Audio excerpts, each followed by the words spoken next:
ആദിയുഷസ്സിൻ വിജയ പതാകയിൽ വീശിയ കുളിർക്കാറ്റേ, തീനാവുകളാൽ പറന്നിറങ്ങിയ ധീരോദാത്തതയേ, വരണേ തിരുസഭയിൽ ഇനിയും തീവിതറാ പുതിയൊരു അഭിഷേകം തരണേ പ്രേക്ഷിതരിൽ. ആദിയുഷസ്സിൻ വിജയ പതാകയിൽ വീശിയ കുളിർക്കാറ്റേ, തീനാവുകളാൽ പറന്നിറങ്ങിയ ധീരോദാത്തതയേ, വരണേ തിരുസഭയിൽ ഇനിയും തീവിതറാ പുതിയൊരു അഭിഷേകം തരണേ പ്രേക്ഷിതരിൽ.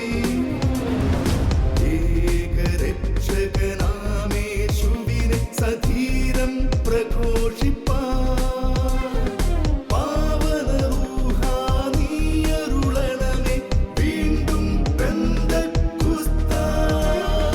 അത്ഭുതങ്ങൾ അടയാളങ്ങൾ ഇന്നും സാക്ഷ്യം നൽകാൻ ദൈവപിതാവേ നീ പകരണമേ വീണ്ടും പെന്തക്കുസ്താ, വീണ്ടും പെന്തക്കുസ്താ. വീണ്ടും പെന്തക്കുസ്ത. പ്രിയപ്പെട്ടവരെ, വീണ്ടും പെന്തക്കോസ്ത 5-ാം ദിവസത്തിലേക്ക് നിങ്ങളേവരെയും യേശു നാമത്തിൽ സ്വാഗതം ചെയ്യുന്നു. പരിശുദ്ധാത്മാവ് വന്നു കഴിയുമ്പോൾ മരുഭൂമിയെ മലർവാടിയാക്കി മാറ്റും. അതെ, എല്ലാ സാധ്യതകളെയും ദൈവം കൈപിടിച്ച് ഉയർത്തുകയാണ് ചെയ്യുന്നത്. ഈ പരിശുദ്ധാത്മാവിൻ്റെ നനവ് നമ്മുടെ സമസ്ത മേഖല ഉണ്ടാകാൻ വേണ്ടി നമുക്ക് ഇന്നേ ദിവസം പ്രാർത്ഥിക്കാം. ഇന്നേ ദിവസം നമുക്ക് വേണ്ടി വചനം പങ്കുവച്ച് പ്രാർത്ഥിക്കുന്നത് അട്ടപ്പാടി സിഹിയോൻ ധ്യാനകേന്ദ്രത്തിലെ ബിനോയച്ചനാണ്. അച്ഛൻ്റെ അതിർത്തിൽ നിന്ന് ദൈവത്തിൻ്റെ വചനത്തിനായിട്ട് ദാഹിക്കാം, കാത്തിരിക്കാം. വീണ്ടും പെന്തക്കുസ്താ. വീണ്ടും പെന്തക്കുസ്ത. Praise the lord. ഹല്ലേലൂയ. കൊളോസസ് ലേഖനം 1-ാമത്തെ അധ്യായത്തിൽ 29-ാമത്തെ തിരുവചനം. അവൻ എന്നിൽ ശക്തിയായി ഉണർത്തുന്ന ശക്തി കൊണ്ടത്രേ ഞാൻ അധ്വാനിക്കുന്നത്. ഹല്ലേലൂയ. Price the Lord. വീണ്ടും പെന്തക്കോസ്ത ശുശ്രൂഷയിലേക്ക്, ഈ ശുശ്രൂഷയ്ക്ക് മുമ്പ് വചനം പ്രഘോഷിച്ചവരുടെയും ഇനി പ്രസംഗിക്കാനിരിക്കുന്നവരുടെയും കൂട്ടായ്മയിൽ യേശുവിൻ്റെ നാമത്തിൽ നിങ്ങളെല്ലാവരെയും സ്വാഗതം ചെയ്യുകയാണ്. Price the lord. ഹല്ലേലൂയ. പ്രിയപ്പെട്ട സഹോദരങ്ങളെ, ഈ ശുശ്രൂഷയിൽ ഞാനിവിടുന്ന് വചനം പങ്കുവയ്ക്കാൻ പരിശ്രമിക്കുമ്പോൾ, കർത്താവിനെ കൃപയാൽ പങ്കുവയ്ക്കുമ്പോൾ നിങ്ങളെ മുഖാമുഖം കാണുന്നില്ലെങ്കിലും നിങ്ങളെ ആത്മന കാണുമ്പോൾ എനിക്ക് വലിയൊരു സന്തോഷമാണ്. സന്തോഷത്തോടെ പറയാം ഹല്ലേലൂയ. Price the Lord. നമുക്ക് ഈ സമയത്ത് കർത്താവിൻ്റെ ആത്മാവ് നമ്മുടെ ഓരോരുത്തരുടെ മേൽ ശക്തമായി പ്രവഹിക്കുന്നതിന് വേണ്ടി നമുക്ക് പ്രാർത്ഥിക്കാം. അല്ലേ? പ്രാർത്ഥിച്ചാലോ? എഴുന്നേറ്റേക്കാം. സാധിക്കുമെങ്കിൽ എഴുന്നേറ്റ് നിന്ന് കരങ്ങൾ ഉയർത്തി ആത്മാവിൻ്റെ വലിയൊരു പ്രവാഹം ഉണ്ടാകുന്നതിന് വേണ്ടി നമുക്ക് ഒരുമിച്ച് ഉറക്ക സ്തുതിക്കാം. ഹല്ലേലൂയ, ഹല്ലേലൂയ, ഹല്ലേലൂയ. യേശുവേ ആരാധന, ആരാധന, ആരാധന, ആരാധന, ആരാധന, ആരാധന, ആരാധന. പരിശുദ്ധാത്മാവേ ആരാധന, ആരാധന, ആരാധന. ഓ കർത്താവായ ദൈവമേ, ഓരോ വചനത്തിൻ്റെയും പൊരുളടിക്കുന്ന പരിശുദ്ധാത്മാവേ ഞങ്ങളുടെ മേൽ എഴുന്നള്ളി വരണമേ. വ്യാഖ്യാനത്തിൻ്റെ ആത്മാവേ ഞങ്ങളുടെ മേൽ എഴുന്നള്ളി വരണമേ. കൃപയുടെ ആത്മാവേ ഞങ്ങളുടെ മേൽ എഴുന്നള്ളി വരണമേ. പ്രത്യാശയുടെ ആത്മാവ് ഞങ്ങളുടെ മേൽ എഴുന്നള്ളി വരണമേ. വചനത്തിൻ്റെ ശക്തി, വലിയ കൃപയുടെ അഭിഷേകം ഞങ്ങളുടെ ഓരോരുത്തരും മേൽ വന്ന് വസിക്കട്ടെ എന്ന് പ്രാർത്ഥിക്കുന്നു. കർത്താവായ ദൈവമേ, ഈ വചനശ്വസയുടെ പരാജയം അറിഞ്ഞ് നിലനിർപ്പിച്ചിരിക്കുന്ന എല്ലാ ദുഷ്ടാര്യങ്ങളും യേശു നാമത്തിൽ ബന്ധിക്കുന്നു, വിട്ടൊഴിഞ്ഞു പോകട്ടെ. ഈ ശുശ്രൂഷ സംബന്ധിക്കുന്ന ഓരോരുത്തരുടെ മേൽ പരിശുദ്ധാത്മാവിന്റെ ശക്തമായ പ്രവാഹം ഉണ്ടാകട്ടെ. അപ്പസ്തോലർ പറഞ്ഞ 10:44 പത്രോസ് വചനം പ്രഘോഷിച്ചുകൊണ്ടിരുന്നപ്പോൾ കേട്ടുകൊണ്ടിരുന്ന എല്ലാവരുടെ മേലും പരിശുദ്ധാത്മാവ് വന്ന് നിറഞ്ഞു എന്ന വചനത്തിന്റെ അഭിഷേകം ഞങ്ങൾ ഓരോരുത്തരിലേക്കും വ്യാപരിക്കട്ടെ. ഹല്ലേലൂയ, ഹല്ലേലൂയ, ഹല്ലേലൂയ, ഹല്ലേലൂയ. യേശുവേ ആരാധന, ആരാധന. പരിശുദ്ധാത്മാവേ ആരാധന, ആരാധന, ആരാധന. ഹല്ലേലൂയ, ഹല്ലേലൂയ. യേശുവേ ആരാധന, യേശുവേ ആരാധന, യേശുവേ ആരാധന. പരിശുദ്ധാത്മാവിൽ പരിപൂർണമായി വിശ്വസിച്ച് കാത്തിരുന്ന പരിശുദ്ധ അമ്മയോട് ചേർന്ന് നമുക്ക് ഒരുമിച്ച് പ്രാർത്ഥിക്കാം. നന്മ നിറഞ്ഞ മറിയമേ സുസ്തി, കർത്താവ് അങ്ങയോട് കൂടെ സ്ത്രീകളിൽ അങ്ങ് അനുഗ്രഹിക്കപ്പെട്ടവളാകുന്നു. അങ്ങയുടെ ഉദരത്തിന് ഫലമായി ഈശോ അനുഗ്രഹിക്കപ്പെട്ടവനാകുന്നു. പരിശുദ്ധ മറിയമേ തമ്പുരാൻ്റെ അമ്മേ, പാപികളായ ഞങ്ങൾക്ക് വേണ്ടി ഇപ്പോഴും ഞങ്ങളുടെ മരണസമയത്തും തമ്പുരാനോട് അപേക്ഷിച്ച് കൊള്ളണമേ. ആമേൻ. Praise the lord. നമുക്കിരിക്കാം. പ്രിയപ്പെട്ട സഹോദരങ്ങളെ, ഈ വീണ്ടും പെന്തക്കോസ്ത് ശുശ്രൂഷയിൽ കർത്താവിൻ്റെ വചനം പങ്കുവയ്ക്കാൻ വേണ്ടി പറഞ്ഞപ്പോൾ, കർത്താവിൻ്റെ സന്നിധിയിലിരുന്ന് കർത്താവേ വചനം തരണമെന്ന് പറഞ്ഞ് പ്രാർത്ഥിച്ചപ്പോൾ കർത്താവ് എനിക്ക് ആദ്യം നൽകിയ വചനം ജോബിൻ്റെ പുസ്തകത്തിൽ 14-ാമത്തെ അധ്യായത്തിൻ്റെ 7 മുതൽ 9 വരെയുള്ള തിരുലിഖിതങ്ങളാണ്. ജോബ് 14, 7 മുതൽ 9 വരെ നമുക്കത് കേൾക്കാം. വൃക്ഷത്തിന് പ്രത്യാശയുണ്ട്, മുറിച്ചാൽ അത് വീണ്ടും തളിർക്കും. അതിന് പുതിയ ശാഖകൾ ഉണ്ടാകാതിരിക്കുകയില്ല. അതിൻ്റെ വേരുകൾ മണ്ണിനടിയിൽ പഴകിപ്പോയാലും അതിൻ്റെ കുറ്റി മണ്ണിൽ കെട്ടുപോയാലും വെള്ളത്തിൻ്റെ ഗന്ധമേറ്റാൽ അത് തളിർക്കുകയും ഇളം ചെടി പോലെ ശാഖ പുറപ്പെടുവിക്കുകയും ചെയ്യും. ഒരുമിച്ച് പറയാം ഹല്ലേലൂയ.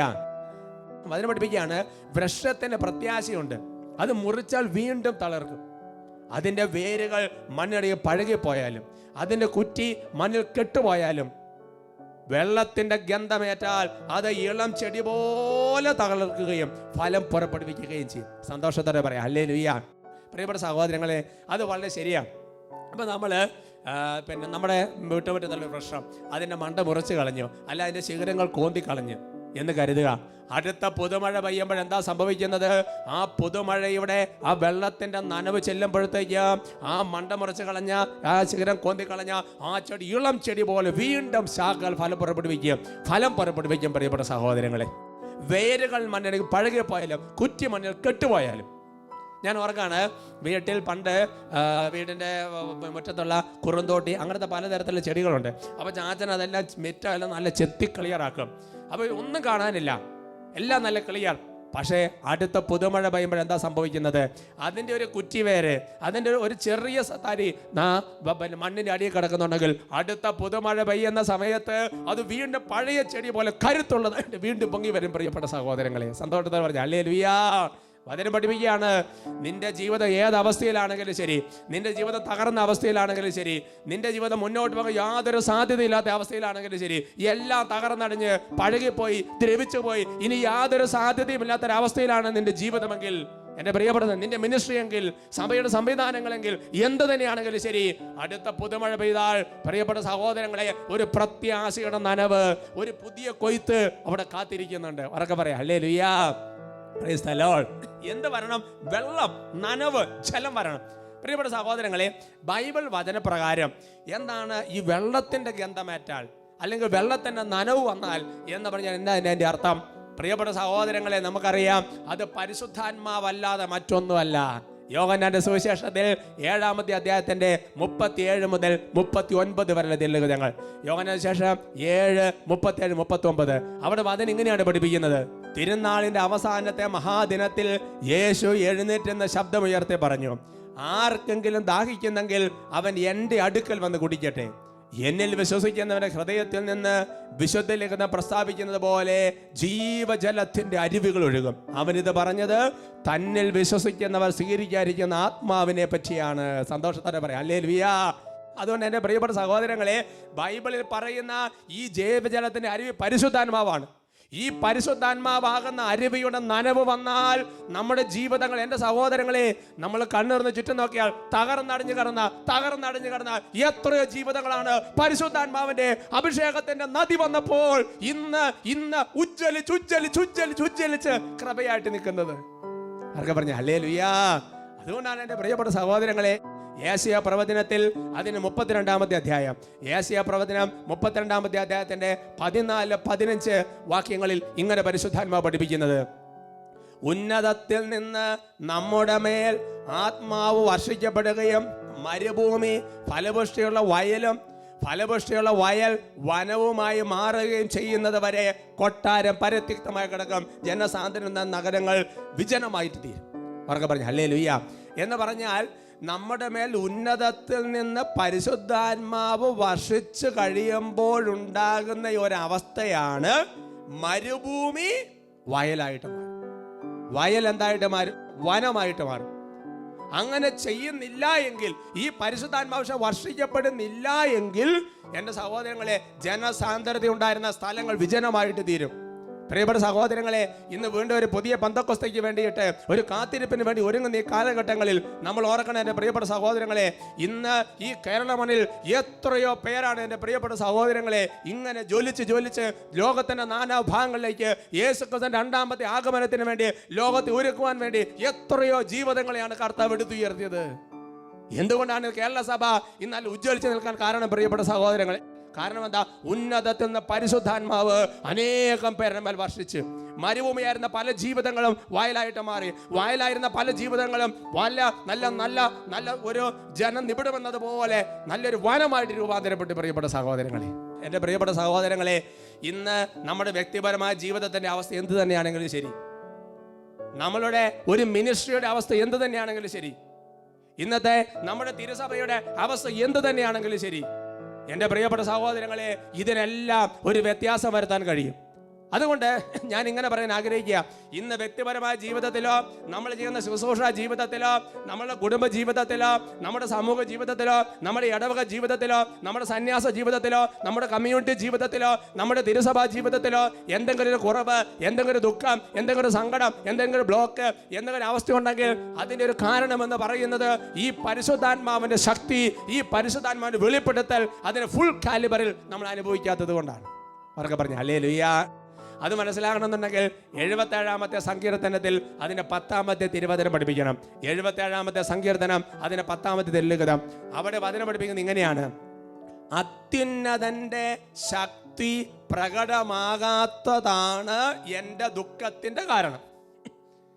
സങ്കീർത്തനം പറയാണ്, സങ്കീർത്തനം ആകെ മൊത്തം നോക്കിയിട്ട് തൻ്റെ ജീവിതത്തിൽ എന്തെങ്കിലും ഒരു ദുഃഖം ഉണ്ടെങ്കിൽ ആ ദുഃഖത്തിന്റെ കാരണം എന്താ? ആ ദുഃഖത്തിന്റെ കാരണം ഇതാണ്: അത്യുന്നതന്റെ ശക്തി, അതായത് പരിശുദ്ധാത്മാ ശക്തി എൻ്റെ ജീവിതത്തിൽ പ്രകടമാകാത്തത് കൊണ്ടാണ്. അതുകൊണ്ട് എൻ്റെ പ്രിയപ്പെട്ട സഹോദരങ്ങളെ, ഉദാഹരണം പറയാം. ഇപ്പം നമുക്ക് നന്നായിട്ട് പ്രാർത്ഥിക്കാൻ പറ്റുന്നില്ല അല്ലേ? പ്രാർത്ഥിക്കുന്ന മനുഷ്യനെ സംബന്ധിച്ചിടത്തോളം പ്രാർത്ഥിക്കാൻ പറ്റുന്നില്ല എന്ന് പറയുന്ന വലിയൊരു ദുഃഖമാണ്. വാസ്തവത എന്താ കാരണം? നമ്മുടെ ഉള്ളിൽ നിന്ന് പ്രാർത്ഥിപ്പിക്കേണ്ടത് പരിശുദ്ധാത്മാവാണ്. ഈ പരിശുദ്ധാത്മാവിന്റെ പ്രവർത്തനം നമ്മൾ ശക്തമായിട്ടില്ലാത്തത് കൊണ്ടാണ് പ്രാർത്ഥിക്കാൻ പറ്റാത്തത്. ഉദാഹരണം പറയാം, വിശുദ്ധിയെ ജീവിക്കാൻ വേണ്ടിയാണ് നമ്മളെല്ലാവരും ആഗ്രഹിക്കുന്നത്. എന്നാൽ വിശുദ്ധി ജീവിക്കാൻ പറ്റുന്നില്ല. വിശുദ്ധി ജീവിക്കാൻ പറ്റാത്ത കാരണം എന്താ? ഈ വിശുദ്ധി പരിശുദ്ധാത്മാവിൻ്റെതാണ്. പറഞ്ഞു ഹല്ലേലൂയ, പ്രൈസ് ദി ലോർഡ്. ഉദാഹരണം പറയാം, നമ്മൾ കുട്ടികളാണെങ്കിൽ നന്നായിട്ട് പഠിക്കാൻ പറ്റുന്നില്ല, ഓർമ്മ കിട്ടുന്നില്ല, ഇതെല്ലാം പരിശുദ്ധാത്മാവിൻ്റെതാണ് അല്ലേ? അല്ലെങ്കിൽ വേറെ ഉദാഹരണം പറയാം, ഒരു വൈദ്യൻ എന്ന നിലയിൽ, ഒരു സിസ്റ്റർ എന്ന നിലയിൽ, ഒരു ശുശ്രൂഷകൻ എന്ന നിലയിൽ, അല്ലെങ്കിൽ ഒരു കുടുംബ ജീവിതം നയിക്കുന്ന വ്യക്തി എന്ന നിലയിൽ എല്ലാം വിചാരിച്ചത് കാര്യം ഒരുപാട് കഷ്ടപ്പെടുന്നുണ്ട്. പക്ഷെ വിചാരിച്ചതുപോലെ എല്ലാം നന്നായിട്ട് അങ്ങ് ചെയ്യാൻ പറ്റുന്നില്ല. അല്ലെങ്കിൽ ചെല്ലുന്നിടത്ത് എല്ലാം ബ്ലോക്ക് വരികയാണ്, തടസ്സം വരികയാണ്. കാരണം എന്താ പ്രിയപ്പെട്ട? ഞാനല്ല, എന്നെ പ്രവർത്തിക്കുന്ന പരിശുദ്ധാത്മാവിന്റെ ശക്തിയാണ് പ്രവർത്തിക്കേണ്ടത്. അതുകൊണ്ടാണ് ഞാൻ തുടക്കത്തെ വചനം ഓർക്കുന്നില്ലേ? കൊളോസോസ് 1:29 എന്താണ് വചനം? എന്നിൽ ശക്തിയായി ഉണർത്തുന്ന ശക്തി കൊണ്ടത്ര ഞാൻ കഠിനമായി അധ്വാനിക്കുന്നത്. അങ്ങനെ ചിന്തിച്ചാൽ എൻ്റെ പ്രിയപ്പെട്ട സഹോദരങ്ങളെ, നമ്മുടെ ജീവിതത്തിൽ എന്തെങ്കിലും ദുഃഖത്തിന് കാരണമുണ്ടെങ്കിൽ ആ ദുഃഖത്തിന് കാരണം ഇതാണ്: പരിശുദ്ധാത്മാവിന്റെ ശക്തി, അത്യുന്നതന്റെ ശക്തി നമ്മുടെ ജീവിതത്തെ പ്രകടമാകാത്തത് കൊണ്ടാണ്. ഉദാഹരണം പറയാം, ഇപ്പോൾ ഒരു ഹോസിലൂടെ വെള്ളം ഒഴുകി വരികയാണ്. ആ വെള്ളം ഒഴുകി വരുന്ന സമയത്ത് അതിനകത്ത് ചെറിയൊരു കല്ല് കയറിയെന്ന് വിചാരിക്കാം. വെള്ളം ഒഴുകുന്നുണ്ട്, പക്ഷേ not in its full calibre, അതിന് ഫുൾ പവറിൽ വരുന്നില്ല. അതാണ് പരിശുദ്ധാത്മാവിന്റെ ശക്തി ഫുൾ പവർ നമ്മുടെ ജീവിതത്തിൽ വന്നാൽ പിന്നെ ദുഃഖമില്ല. അതുകൊണ്ട് ഒരു പക്ഷേ നമ്മുടെ ജീവിതത്തിൽ എൻ്റെ പ്രിയപ്പെട്ട സഹോദരങ്ങളെ, ഇന്ന് പലതരത്തിലുള്ള കാര്യങ്ങൾ കാണുമ്പോൾ സഭയിലെ പ്രതിസന്ധികൾ, കുടുംബത്തിലെ പ്രതിസന്ധികൾ, ഇടവക ജീവിതത്തിലെ പ്രതിസന്ധികൾ, ശുശ്രൂഷ ജീവിതത്തിലെ പ്രതിസന്ധികൾ, അങ്ങനെ പലതരത്തിലുള്ള സാമ്പത്തിക ജീവിതത്തിലെ പ്രതിസന്ധികൾ, മക്കളെക്കുറിച്ചുള്ള വേദനകൾ, ഇങ്ങനത്തെ ഒരുപാട് കാര്യങ്ങൾ കാണുമ്പോൾ നിങ്ങൾ മനസ്സ് തളരരുതെന്നാണ് പരിശുദ്ധാത്മാവ് വെളിപ്പെടുത്തുന്നത്. ഉദാഹരണം പറയാം, ഇപ്പോൾ ഭയങ്കര കടബാധ്യത, ഭയങ്കര തരത്തിലുള്ള പ്രത്യേക അവസ്ഥ, ഒന്നും ചെയ്യാൻ മുന്നോട്ട് നാളത്തെ ദിവസം ഒന്നും ഉണ്ടാകാതിരുന്നിരുന്നെങ്കിൽ എന്ന് പറഞ്ഞ് ചിന്തിക്കുന്ന അവസ്ഥകളുണ്ടാകാം. അല്ലെങ്കിൽ ചില കാര്യം ഇത് എങ്ങനെ ചെയ്യാൻ പറ്റും, ഇതിനകത്ത് എങ്ങനെ ഒരു മാറ്റം വരും, എങ്ങനെ ഒരു വ്യത്യാസം വരും, ഇതെങ്ങനെ തകർന്നു പോയി എന്താവും, അങ്ങനത്തെ ഉള്ള വേദനകൾ ഇരിക്കുന്നുണ്ടാവും. അതെല്ലാ സംവിധാനങ്ങളെ കുറിച്ച് അങ്ങനത്തെ വേദന ഉണ്ടാവും. പ്രിയപ്പെട്ട സഹോദരങ്ങളെ, നിങ്ങൾ മനസ്സിലാക്കണം, ബൈബിളിൽ ഉൽപ്പത്തിയുടെ പുസ്തകത്തിൽ മുതൽ ഒരു ചോദ്യം ആരംഭിക്കുന്നുണ്ട്: ഇതെങ്ങനെ സംഭവിക്കും, എങ്ങനെ നടക്കും? അബ്രാഹത്തിനുണ്ടായ ചോദ്യം അതാണ്, സാറായിക്കുണ്ടായ ചോദ്യം അതാണ്, ഗിദെയോനുണ്ടായ ചോദ്യം അതാണ്, ദാവീദിനുണ്ടായ ചോദ്യം അതാണ്. എല്ലാ പ്രവാചകന്മാരും മനസ്സിലുള്ള ചോദ്യം എങ്ങനെയാണ്, ഇതെങ്ങനെ സംഭവിക്കും, ഇതെങ്ങനെ വ്യത്യാസങ്ങൾ സംഭവിക്കും? ആ ചോദ്യം പുതിയ മുതൽ വന്ന് സക്കറിയ ഇതേ ചോദ്യം ചോദിച്ചു. പ്രിയപ്പെട്ട സഹോദരങ്ങളെ, ഈ ചോദ്യങ്ങൾക്കെല്ലാം ഒരു ഉത്തരം പരിശുദ്ധ അമ്മ വഴി നൽകപ്പെട്ടു അല്ലേ? ലൂക്കോയുടെ ശേഷത്തിൽ 1-ാമത്തെ അധ്യായത്തിന്റെ 34-35 വാക്യങ്ങൾ അത് വെളിപ്പെടുത്തുന്നുണ്ട്. പരിശുദ്ധ അമ്മ ചോദിച്ചു, ഇതെങ്ങനെ സംഭവിക്കും? ബൈബിളിലെ ഇതെങ്ങനെ സംഭവിക്കും, ഒരു മാറ്റം എങ്ങനെ ഉണ്ടാകും എന്ന് തുടങ്ങി 100 എല്ലാ ആകുലതകൾക്കും കൂടി ഒരൊറ്റ ഉത്തരമേ നൽകിയിട്ടുള്ളൂ. ലൂക്ക 1:35, അത്യുന്നതന്റെ ശക്തി നിന്റെ മേൽ ആവസിക്കും. പറഞ്ഞ ഹല്ലേലൂയാ. അത്യുന്നതന്റെ ശക്തി നിന്റെ മേൽ എല്ലാത്തിനും ഉത്തരവാദം. അതുകൊണ്ടാണ് സങ്കീർത്തനം പറഞ്ഞത്, ഈ അത്യുന്നതന്റെ ശക്തി പ്രകടമാകാത്തതാണ് എൻ്റെ ദുഃഖത്തിന്റെ കാരണം. നിങ്ങൾ ചിന്തിച്ച് നോക്കണം. അതായത് യേശുവിന്റെ ഉദ്ധാനത്തിന് ശേഷം അപ്പസ്തോലന്മാർക്കൊരു പ്രത്യേക അവസ്ഥ വന്നു. എങ്ങനെ ഒരു വ്യത്യാസം വരും, എങ്ങനെ കാര്യങ്ങൾ മാറും? അവരോട് കർത്താവ് എന്താ പറഞ്ഞത്? ലൂക്ക 24:49 കർത്താവ് എന്താ പറഞ്ഞത്? ഉന്നതത്തിൽ നിന്ന് ശക്തി ധരിക്കുന്നത് വരെ നഗരത്തിൽ തന്നെ വസിക്കുവേൻ. ഈ പരിശുദ്ധാത്മ ശക്തിക്ക് വേണ്ടി കാത്തിരുന്നു, ഈ പരിശുദ്ധാത്മ അഭിഷേകത്തിനോട് കാത്തിരുന്നു. ആ കാത്തിരിപ്പ് അവരിൽ പരിശുദ്ധാത്മാവിന്റെ പ്രവർത്തനങ്ങൾ ശക്തമാക്കി. ചേഞ്ച് വന്നില്ലേ പ്രിയപ്പെട്ട സഹോദരങ്ങളെ? ആ പരിശുദ്ധാത്മാഭിഷേകത്തിന് ശക്തി എന്ന് പറഞ്ഞാൽ അപ്പസ്തോലന്മാര് ഓരോ സ്ഥലത്ത് ചെല്ലുമ്പോൾ അപ്പസ്തോല പ്രവർത്തനത്തിൽ എന്താ രേഖപ്പെടുത്തി വെച്ചിരിക്കുന്നത്? ലോകത്തെ കീഴ്മേൽ മറിക്കുന്ന മനുഷ്യർ ഇവിടെയും വന്നിരിക്കുന്നു. അതുകൊണ്ട് തന്നെ പ്രിയപ്പെട്ട സഹോദരങ്ങളെ, പരിശുദ്ധാത്മാവിന്റെ ശക്തിയാൽ, പരിശുദ്ധാത്മാവിന്റെ ശക്തിക്ക് വേണ്ടി കാത്തിരുന്ന് ഓരോ നിറവിൽ വരുമ്പോൾ നിലവിലിരിക്കുന്ന എല്ലാ കാര്യങ്ങൾക്കും വ്യത്യാസങ്ങൾ സംഭവിക്കും. പ്രിയപ്പെട്ട സഹോദരങ്ങളെ, അവർക്ക് പറഞ്ഞ ഹല്ലേലൂയ. അതുകൊണ്ട് ഈ ഒരു അഭിഷേകത്തിന് വേണ്ടിയാണ് കാത്തിരിക്കേണ്ടത്. ഞാൻ പലപ്പോഴും സെമിനാരി പഠിക്കുന്ന കാലഘട്ടം മുതൽ പലപ്പോഴും ധ്യാനത്തിന്റെ ശുശ്രൂഷകൾക്കൊക്കെ പോകുമ്പോൾ എല്ലാവരും പറയും, അഭിഷേകത്തിന് വേണ്ടി കാത്തിരിക്കണം, അഭിഷേകം പ്രാപിക്കണം, അഭിഷേകം പ്രാപിക്കണം, അഭിഷേകത്തിന് വേണ്ടി കാത്തിരിക്കണം. അപ്പോൾ എനിക്ക് പലപ്പോഴും ഇതിനെക്കുറിച്ച് എന്താ അഭിഷേകം? ഇപ്പം നമ്മൾ ജ്ഞാനസ്നാനം സ്വീകരിച്ച്, നമ്മൾ മാമോസം മുങ്ങി, സൈലേവനം സ്വീകരിച്ച്, അല്ലെങ്കിൽ സൈലേവനം സ്വീകരിച്ചല്ല മാമോസം മുങ്ങിയിട്ടില്ല, വിശ്വാസമുള്ള ഒരാൾ പരിശുദ്ധാത്മാവുണ്ട്. അങ്ങനെ ആ പരിശുദ്ധാത്മാ അതല്ലേ ഇപ്പം, അല്ലാതെ ഇപ്പം അഭിഷേകം എന്ന് പറഞ്ഞപ്പോൾ പ്രത്യേകിച്ച് എന്താ എന്ന് ഞാൻ പലപ്പോഴും ചിന്തിക്കുമായിരുന്നു. എന്നാൽ ഒരിക്കൽ അഭിവന്യമാർ ജേക്കബ് മനത്തോടത്തെ പിതാവ് വൈദികർക്കുള്ള ഒരു ടോക്കിൽ പിതാവ് പറഞ്ഞപ്പോൾ എനിക്ക് അതിനകത്ത് കുറച്ചുകൂടി ക്ലാരിറ്റി കിട്ടി. അഭിവന്യ പിതാവ് പറഞ്ഞ് ഇങ്ങനെയാണ്, അച്ഛന്മാരോട് പിതാവ് ചോദിച്ചു, ഈ അപ്പസ്തോലന്മാർക്ക് എപ്പോഴാണ് പരിശുദ്ധാത്മാവിന് ലഭിച്ചത്? അപ്പോൾ പെട്ടെന്ന് നമ്മൾ പറയാൻ സാധ്യതയുള്ളൊരു മറുപടി എന്ന് പറയുന്നത് എന്താ? പെന്തക്കോസ്ത നാളിലാണ് പരിശുദ്ധാത്മാഭിഷേകം പ്രാപിച്ചത്. എന്നാൽ പിതാവ് തിരുത്തി. പിതാവ് ഇങ്ങനെ പറഞ്ഞു, ഉത്യതനായ ഈശോ മിശിഹ അപ്പസ്തോലന്മാർക്ക് പ്രത്യക്ഷപ്പെട്ട് അവരെ മേൽ നിശ്വസിച്ച് അവരെ മേൽ ഊതി. അപ്പോൾ അവരെ ആര് വന്നു? അവരെ മേൽ പരിശുദ്ധാത്മാവ് വന്നു. എന്നാൽ പെന്തക്കോസ്ത നാളിൽ എന്താണ് സംഭവിച്ചത്? അവർ 9 ദിവസം പരിശുദ്ധാത്മാവിനോടുള്ള നൊവേന ചൊല്ലുന്നത് പോലെ അവരങ്ങോട്ട് കാത്തിരുന്ന് കഴിഞ്ഞപ്പോൾ എന്താ സംഭവിച്ചത്? അവരിലുണ്ടായിരുന്ന പരിശുദ്ധാത്മാവിന്റെ പ്രവർത്തനങ്ങൾ പ്രകടമായി. ഇതിനെ വിളിക്കുന്ന പേരാണ് അഭിഷേകം. സന്തോഷത്തോടെ പറഞ്ഞു ഹല്ലേലൂയ. അപ്പൊ അവരിൽ പരിശുദ്ധാത്മാവുണ്ട്, നമ്മളെല്ലാവരും പരിശുദ്ധാത്മാവുണ്ട്, ഈ വചനം കേൾക്കുന്ന ഓരോരുത്തരും പരിശുദ്ധാത്മാവുണ്ട്. എന്നാൽ ഈ ആത്മാവിന് വേണ്ടി നമ്മളങ്ങോട്ട് കാത്തിരിക്കുക എന്ന് പറഞ്ഞു കഴിഞ്ഞാൽ, നമ്മളങ്ങോട്ട് പരിശുദ്ധാത്മ നിറയാൻ പ്രാർത്ഥിക്കുമ്പോൾ നമ്മളിലുള്ള പരിശുദ്ധാത്മാവിന് വിസിബിൾ ആവും, ഹോൾ വേൾഡ്, എല്ലാ ലോകത്തിനും വിസിബിൾ ആവും. അതിന് വിളിക്കുന്ന പേരാണ് ഈ അഭിഷേകം. ഈ പരിശുദ്ധാത്മാഭിഷേകത്തിന് വളർച്ചയുണ്ട്, ഈ കാത്തിരിപ്പിന് ഉത്തരവുണ്ട്. ഞാൻ ഓർക്കാണ്, ഡാമിയൻ സ്റ്റേ എന്ന് പറഞ്ഞ ശുശ്രൂഷകനെ കുറിച്ച് നിങ്ങൾക്കറിയാം. യോഗ ശുശ്രൂഷ എന്ന ശക്തമായ ശുശ്രൂഷകനാണ്. അദ്ദേഹം പ്രാർത്ഥിക്കുമ്പോൾ ജന്മന ഒരു വ്യക്തി ഇല്ലാത്ത അവയവങ്ങൾ അദ്ദേഹം പ്രാർത്ഥിക്കുമ്പോൾ തന്നെ മുളച്ചു വരും. ബൈ ബർത്ത് ഒരു കിഡ്നിയേ ഉള്ളൂ, എന്നാൽ പ്രാർത്ഥിക്കുമ്പോൾ ആ കിഡ്നി കൂടെ മുളച്ചു വരും. അന്ന് ഡോക്ടർ സർട്ടിഫിക്കറ്റ് എടുത്താണ് സാക്ഷി പറയുന്നത്. അപ്പോൾ അദ്ദേഹത്തോടൊക്കെ സംസാരിച്ച് കഴിഞ്ഞപ്പോൾ അദ്ദേഹം പറഞ്ഞ കാര്യം ഓർക്കാണ്, അദ്ദേഹം 10 വർഷം കാത്തിരുന്ന് പ്രാർത്ഥിച്ചു. അതായത് പ്രാർത്ഥിക്കുമ്പോൾ ജന്മന ഒരു വ്യക്തിയുടെ ശരീരത്തിൽ ഇല്ലാത്ത അവയവങ്ങൾ മുളച്ച് വരാനുള്ള കൃപ കിട്ടാൻ വേണ്ടി 10 വർഷം കാത്തിരുന്ന് പ്രാർത്ഥിച്ചു. പ്രിയപ്പെട്ട സഹോദരങ്ങളെ, പറഞ്ഞ ഹല്ലേലൂയ. സന്തോഷത്തോടെ പറയാം ഹല്ലേലൂയ. ഞാൻ എൻ്റെ വ്യക്തിപരമായ ജീവിതത്തിൽ ഓർക്കാണ് പ്രിയപ്പെട്ട സഹോദരൻ. എനിക്ക് സെമിനാരി പഠിക്കുന്ന കാലത്ത് വചനം പഠിക്കാൻ ഭയങ്കര ആഗ്രഹമായിരുന്നു. ഞാൻ ഒരുപാട് പരിശ്രമിച്ചു, ഒരുപാട് കുത്തിയിരുന്ന് എഴുതി, പരിശുദ്ധ കരഞ്ഞ് നിറവിളിച്ച് പ്രാർത്ഥിച്ചു. അങ്ങനെ ഒരു 3 വർഷം കഴിഞ്ഞപ്പോൾ ഒരച്ഛൻ തലയൊക്കെ വെച്ചെന്ന് പ്രാർത്ഥിച്ച് പറഞ്ഞു, ഇതാ വചനാഭിഷേകം കർത്താവ്. ആ സെക്കൻഡ് മുതൽ ആ വചനത്തിന്റെ വ്യാഖ്യാനത്തിന്റെ ഒരു ഉറവ കർത്താവ് അങ്ങോട്ട് തുറന്നു തന്നു. അവർക്ക് പറഞ്ഞു ഹല്ലേലൂയ. ഇനി പ്രിയപ്പെട്ട സഹോദരൻ, അവിടെ കൊണ്ട് നിന്നാ പോരാ, ഈ അഭിഷേകത്തിന് വളർച്ചയുണ്ട്. അതാണ് പ്രധാനപ്പെട്ട കാര്യം. എന്ന് പറഞ്ഞാൽ ഇന്നലത്തെ അഭിഷേകം കൊണ്ട് നിന്നാ പോരാ, ഇന്നലത്തെ അഭിഷേകം കൊണ്ട് ഇന്നത്തെ ശുശ്രൂഷ നടക്കുകയല്ല, ഇന്നത്തെ അഭിഷേകം കൊണ്ട് നാളത്തെ ശുശ്രൂഷ നടക്കുകയല്ല. അതുകൊണ്ട് ഈ കാലഘട്ടത്തിൽ പരിശുദ്ധാത്മാവ് ചെയ്യാൻ ആഗ്രഹിക്കുന്ന കാര്യങ്ങൾക്ക് വേണ്ടി അഭിഷേകം തുറന്നെടുക്കണം പ്രിയപ്പെട്ട സഹോദരങ്ങളെ. അത് കർത്താവിന്റെ വലിയൊരു കരുണയാണ്. അത് മനസ്സിലാക്കണമെന്നുണ്ടെങ്കിൽ പ്രഭാഷകന്റെ പുസ്തകത്തിൽ 24-ാമത്തെ അധ്യായം 31-ാമത്തെ വാക്യം വചനം ഇങ്ങനെയാണ് പഠിപ്പിക്കുന്നത്. ഞാൻ എൻ്റെ ഉപവനം നനയ്ക്കുകയും തോട്ടം കുതിർക്കുകയും ചെയ്യുമെന്ന് ഞാൻ പറഞ്ഞു. ഇതാ എൻ്റെ തോട് നദിയായി, എൻ്റെ നദി സമുദ്രമായി. ഇതാ എൻ്റെ തോട് നദിയായി, എൻ്റെ നദി സമുദ്രമായി. നമുക്കറിയാം, ഒരു അരുവിയാണെങ്കിൽ പുറപ്പെടുമ്പോൾ കുറച്ചേ ഉണ്ടാവുള്ളൂ. കുറച്ച് നാൾ ആ അരുവി അങ്ങ് ഒരേ കഴിയുമ്പോൾ എന്തായിട്ട് മാറും? അതൊരു തോടായിട്ട് മാറും. ആ തോട് തന്നെ കുറച്ച് നാൾ കഴിയുമ്പോൾ എന്തായിട്ട് മാറും? നദിയായിട്ട് മാറും. ആ നദി തന്നെ കുറച്ചുകൂടെ മൂവ് ചെയ്യുമ്പോൾ സമുദ്രമായിട്ട് മാറും. അപ്പം നോക്കിയേ, അരുവി തോടാകും, തോട് നദിയാകും, നദി സമുദ്രമാകും എന്ന് പറയുന്നത് പോലെ നമ്മളുടെ ഉള്ളിൽ അഭിഷേകത്തിന് വളർച്ചയുണ്ട്. ഇപ്പോൾ ശുശ്രൂഷ ചെയ്തുകൊണ്ടിരിക്കുന്നതാണെങ്കിൽ അടുത്തൊരു അഭിഷേകത്തിന് വളർച്ചയുണ്ട്. അത് കുറച്ചുകൂടെ മനസ്സിലാകും. എസ്തേറിന്റെ പുസ്തകം 10-ാം അധ്യായത്തിന് 6-ാമത്തെ വാക്യം. എസ്തേറിന്റെ പുസ്തകത്തിൽ 10:6 വചനം ഇങ്ങനെയാണ് പഠിപ്പിക്കുന്നത്: നദിയായി മാറിയ കൊച്ചരുവി, പ്രകാശവും സൂര്യന് സമൃദ്ധിയായ ജലവും. ആ നദിയാണ് രാജാവ് പരിഹരിച്ച് രാജ്ഞിയാക്കി എസ്തേർ. എസ്തേറിനെ കുറിച്ച് ബൈബിളിൽ കൊടുക്കുന്ന വിശേഷം നോക്ക്. നദിയായി മാറിയ കൊച്ചരുവി, ആ നദിയാണ് എസ്തേർ. എസ്തേർ എന്ന് പറഞ്ഞാൽ അനാഥ പെൺകുട്ടി, ആരുമില്ലാത്ത പാവപ്പെട്ട അനാഥ പെൺകുട്ടി. എന്നാൽ അവൾ കർത്താവിൻ്റെ ആത്മാവിൻ്റെ അഭിഷേകം സ്വീകരിച്ചപ്പോൾ അവർ നദിയായിട്ട് മാറി. അവർക്ക് പറഞ്ഞ ഹല്ലേലൂയ. അതുകൊണ്ട് എൻ്റെ പ്രിയപ്പെട്ട സഹോദരങ്ങളെ, 2 തരത്തിൽ നമ്മൾ കാത്തിരിക്കണം. ഇന്ന് നമ്മുടെ അവസ്ഥ എന്ത് തന്നെയാണെങ്കിലും ശരി, ഞാൻ പറഞ്ഞു തുടങ്ങി ഈ നദിയെക്കുറിച്ചാണ്. വൃക്ഷത്തിന് പ്രത്യാശയുണ്ട്, മുറിച്ചാൽ അത് വീണ്ടും തളർക്കും ഈ വെള്ളത്തിന് നനവ് കിട്ടിയാൽ. അതുകൊണ്ട് നിന്റെ ജീവിതത്തിൽ എന്ത് തന്നെയാണെങ്കിലും ഈ കാത്തിരിപ്പിന്റെ കാലഘട്ടത്തിൽ, ഈ വീണ്ടും പെന്തക്കോസ്തൽ കർത്താവ് നിന്നെ ജീവിതത്തിൽ ഇടപെടുന്ന സംശയം വേണ്ട.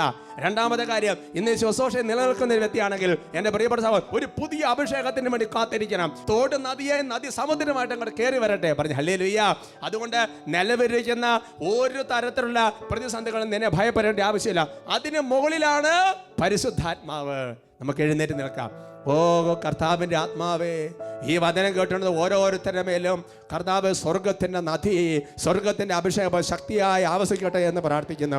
ഓ കർത്താവ് ദൈവമേ, പരിശുദ്ധാത്മാവിന് വേണ്ടി ദാഹിക്കാൻ, പരിശുദ്ധാത്മാവിനെ കാത്തിരിക്കാൻ, പരിശുദ്ധാത്മാവിന് വേണ്ടി പ്രാർത്ഥിക്കാൻ തക്കവിധമുള്ള ശക്തമായൊരു ദാഹം, ശക്തമായൊരു വിശപ്പ് ഓരോ ദാസന്മാരും വലിപ്പം നിറയട്ടെ എന്ന് പ്രാർത്ഥിക്കുന്നു. കർത്താവ് സ്വർഗത്തിൻ്റെ ഏറ്റവും വലിയ സമ്പത്തായ പരിശുദ്ധാത്മാവിനെ പ്രാപിക്കാൻ തക്കവിധം ഓരോ ഹൃദയങ്ങൾ തുറക്കട്ടെ എന്ന് പ്രാർത്ഥിക്കുന്നു. ഓ കർത്താവ് ദൈവമേ, പരിശുദ്ധാത്മാവിനെ പ്രാപിക്കാൻ തടസ്സം നിൽക്കുന്ന എല്ലാ ദുർപീഡകളും യേശുവിന്റെ നാമത്തിൽ ഞങ്ങൾ വിട്ടുമാറട്ടെ. ആരാധന, ആരാധന, ആരാധന, യേശുവേ ആരാധന, യേശുവേ ആരാധന, യേശുവേ ആരാധന, യേശുവേ ആരാധന, യേശുവേ ആരാധന. Price the Lord. വീണ്ടും പെന്തക്കോസ്തയ്ക്കായി നമുക്ക് ഒരുമിച്ച് കാത്തിരിക്കാം. പ്രിയപ്പെട്ടവരെ, ബിനുവേച്ചനിലൂടെ നമുക്ക് സമൃദ്ധമായിട്ട് വചനം തന്ന് വെള്ളത്തിൻ്റെ ഗന്ധമേറ്റാൽ വീണ്ടും തളിർക്കും. അതെ, നമ്മുടെ സമസ്ത മേഖലയിലും, കുടുംബജീവിതത്തിലും, വ്യക്തി ജീവിതത്തിലും, ശുശ്രൂഷാ ജീവിതത്തിലും, നാം ആയിരിക്കുന്നിടങ്ങളിലെല്ലാം വീണ്ടും ഒരു തളിർപ്പിന് ദൈവം അവസരം ഒരുക്കുകയാണ്. അച്ഛനോട് ചേർന്ന് നമ്മുടെ എല്ലാ മേഖലകളെയും സമർപ്പിച്ച് നമുക്ക് ദൈവത്തെ ആരാധിക്കാം, നമുക്ക് പ്രാർത്ഥിക്കാം. ലഭിക്കുന്ന സന്ദേശങ്ങൾ സ്വന്തമായി സ്വീകരിച്ച് സഭയെ പണിതുയർത്താം. നൃത്തം ചെയ്തും കൈകൊട്ടിയും ആടിപ്പാടിയും ദൈവികാരനാഥനെ ആരാധിച്ച് ഒരു പുത്തൻ അഭിഷേകം നമുക്ക് പ്രാപിക്കാം. വീണ്ടും പെന്തക്കോസ്ത, വീണ്ടും പെന്തക്കുസ്ത. പരിശുദ്ധ പരമ ദിവ്യകാരുണ്യത്തിന് എന്നേരവും ആരാധനയും സ്തുതിയും പുകഴ്ചയും ഉണ്ടായിരിക്കട്ടെ. പരിശുദ്ധ പരമ ദിവ്യകാരുണ്യത്തിന് എന്നേരവും ആരാധനയും സ്തുതിയും പുകഴ്ചയും ഉണ്ടായിരിക്കട്ടെ. പരിശുദ്ധ പരമ ദിവ്യകാരുണ്യത്തിന് എന്നേരവും ആരാധനയും സ്തുതിയും പുകഴ്ചയും ഉണ്ടായിരിക്കട്ടെ. കർത്താവിൻ്റെ സന്നിധിയിൽ എളിമപ്പെട്ട് നമുക്ക് എഴുന്നേറ്റ് നിൽക്കാം. കണ്ണുകളടയ്ക്കാം, കരങ്ങൾ 2 ഹൃദയത്തോട് ചേർത്ത് വയ്ക്കാം. ജോബിൻ്റെ പുസ്തകത്തിൽ 14-ാമത്തെ അധ്യായത്തിൽ 7 മുതൽ 9 വരെയുള്ള തിരുവചനങ്ങൾ. വചനം ഇങ്ങനെയാണ് പഠിപ്പിക്കുന്നത്: വൃക്ഷത്തിന് പ്രത്യാശയുണ്ട്, മുറിച്ചാൽ അത് വീണ്ടും തളിർക്കും, അതിന് പുതിയ ശാഖകൾ ഉണ്ടാകാതിരിക്കുകയില്ല. അതിൻ്റെ കുറ്റി മണ്ണിൽ കിട്ടുപോയാലും, അതിൻ്റെ വേരുകൾ മണ്ണിനടിയിൽ പഴകിപ്പോയാലും, വെള്ളത്തിൻ്റെ ഗന്ധമേറ്റാൽ അത് ഇളം ചെടി പോലെ ശാഖ പുറപ്പെടുവിക്കും. വെള്ളം പരിശുദ്ധാത്മാവാണ്. നമ്മുടെ ജീവിതത്തിൻ്റെ അവസ്ഥ എന്ത് തന്നെയാണെങ്കിലും, നിരാശയോ സങ്കടമോ വിഷമമോ, എനിക്ക് സുവിശേഷവല്ല ചെയ്യാൻ പറ്റുന്നില്ല എന്നുള്ള ചിന്തയോ, ഞാനൊരു വിജയമല്ല എന്നുള്ള ചിന്തയോ, എന്തു തന്നെയാവട്ടെ നിന്റെ അവസ്ഥ, മണ്ടം മുറിച്ചു പോയൊരു വൃക്ഷം പോലെ നമ്മുടെ ജീവിതത്തിൽ പല വിധത്തിൽ തകർന്നു കിടക്കുന്ന ഒരവസ്ഥയാണെന്ന് കരുതുക. കുറ്റിമൺ, ഇനി ഒരു ഉയർച്ചയില്ല. എൻ്റെ പ്രിയപ്പെട്ട ദൈവ പൈതലേ,